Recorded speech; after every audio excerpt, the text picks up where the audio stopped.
সকালে ঘুম থেকে উঠেই না যে কাজটা আমি প্রথমে করি, হাত জোর করে ঠাকুরের কাছে বসে আমার সবার জন্য প্রার্থনা করি, নিজের জন্য বলি, নিজের শরীরকে সুস্থ রাখার জন্য বলি।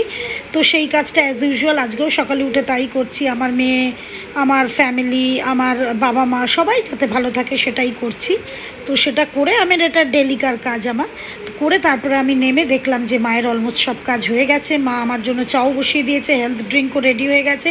তো আমি মাকে বললাম, মা ধরো ঝট করে আমি না গাছের ফুলটা তুলে আনি, তুমি চাটা রেডি করো, তারপরে এসে তো বললো আমাদের কি বন্ধুদের সঙ্গে গুড মর্নিং করাবি না? বললাম আসছি দাঁড়াও। বন্ধুরা সব কেমন আছো?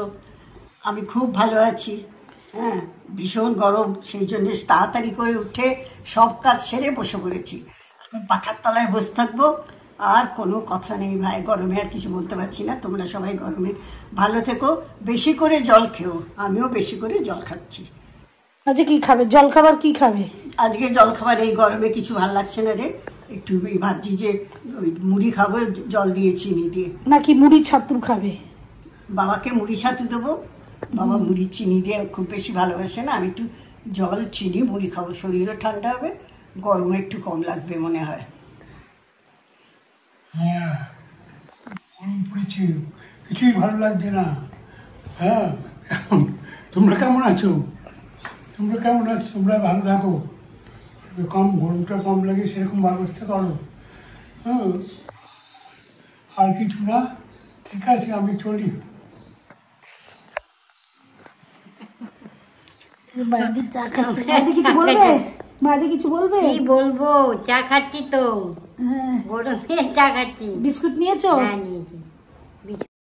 সকালবেলা থেকে তো এক ঝলক দেখিয়ে দিলাম, আর আসতে পারিনি, এত গরমে না সত্যি ভালো লাগছে না। মার চান হয়ে গেছে, বাবা চানে ঢুকেছে, মা দেখো ঠাকুরের পুজো করছে, শিবের পুজো করছে, কৃষ্ণের মানে আমার গোপালেরও পুজো দেওয়া হয়ে গেছে, সেবা দেওয়া হয়ে গেছে। আর আজকে আমার দাদা আর দিদিভাই আসবে, মানে আমার যা আর ভাসুর। তো যখন আসবে তারপরে আবার তোমাদের কাছে নিয়ে আসবো। বাবার মিষ্টি খাওয়া কিন্তু বেশি মানে অ্যালাউ না, দেখেছো? যেহেতু দাদা দিদিভাই মিষ্টি নিয়ে এসছে, বাবা সাথে সাথে খুলে মিষ্টি খেতে শুরু করে দিয়েছে।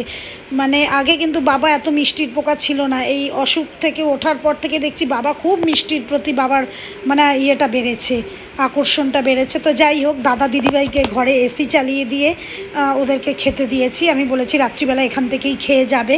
ওরা তো ইয়ে করছিল যে না না না আমরা এখান থেকে খাবো না। তো আমি বললাম রাত্রিবেলার এটা তো নিজেরই বাড়ি, নিজের বাড়ি থেকে খেয়ে যাবে, তো অসুবিধে কী আছে? বাড়িতে গিয়ে জামা কাপড় ছেড়ে শুয়ে পড়বে। তো ওদের আমরা আজকে প্রচুর গল্প হয়েছে, মানে আজকে রবিবারের সন্ধ্যাটা না ভীষণ ভালো গেছে। দাদা দিদিভাই এসেছিলো, আমরা সবাই মিলে গল্প করলাম, আড্ডা মারলাম, খাওয়া দাওয়া হলো। আর কিছু ইয়ে বাসন আছে, কাঁচের বাসন পড়েছিল, আমি না মেজে গুছিয়ে রেখে দিচ্ছি। তার কারণ হচ্ছে এক তো কালকে সোমবার আমরা নিরামিষ খাই, আর দ্বিতীয় হচ্ছে না মায়াদিনা এই কাঁচের বাসন কোথায়, ল্যাপোলার বাসনগুলো কোথায় মাজতে গিয়ে ভেঙে টেঙে দেবে। তো আমার একটু না এগুলো ভয় আছে, আমার পুরো সেট এগুলো। তো যার জন্য আমি নিজেই এগুলোকে মেজে মুজে রেখে দিচ্ছি। আর পেছন থেকে মনে হয় আমার হাজব্যান্ড মাঝে মাঝে এসে বলছিল, আজকে ইন্ডিয়া পাকিস্তানের যেহেতু ইয়ে আছে, ম্যাচ আছে, ও বারবার বলছে এই হচ্ছে এই হবে, কে জানি ইন্ডিয়া জিততে পারবে কি না। যাই হোক, এই বারবার বলছিল, তো আমি পেছনে ঘাড় ঘুরিয়ে ঘুরিয়ে ওর জন্য দেখছিলাম। মা এসে জিজ্ঞেস করছিল খেয়েছিস কি না, তুই খাবার আগেই বাসন মাজতে দাঁড়িয়ে গেলি। তো চলো ঝটঝট করে রান্নাঘরটা গুছিয়ে নিই। আজকে আর কিছু তোমাদের সঙ্গে শেয়ার করব না। এই করতে করতে আমার এমনি আমি গলদঘর্ম হয়ে গেছি, অর্ধেক ভিজে গেছি, তো ফ্রেশ হয়ে শুতে চলে যাব। তো চলো, চ্যানেলটা ভালো লাগলে শেয়ার করো, লাইক করো, সাবস্ক্রাইব করো। তোমাদের একটু সাপোর্ট আমাকে কিছুটা এগিয়ে দেবে। তো প্লিজ এইটুকুনি সাপোর্ট তোমাদের থেকে চাই। তো চ্যানেলটা দেখতে থাকো, ব্লগটা লাস্ট অবধি দেখো। Tata, good night. I know you feel this movement right here. You just be vibing, reaching for something within you. I know you feel this movement right here. You just be vibing, reaching for something.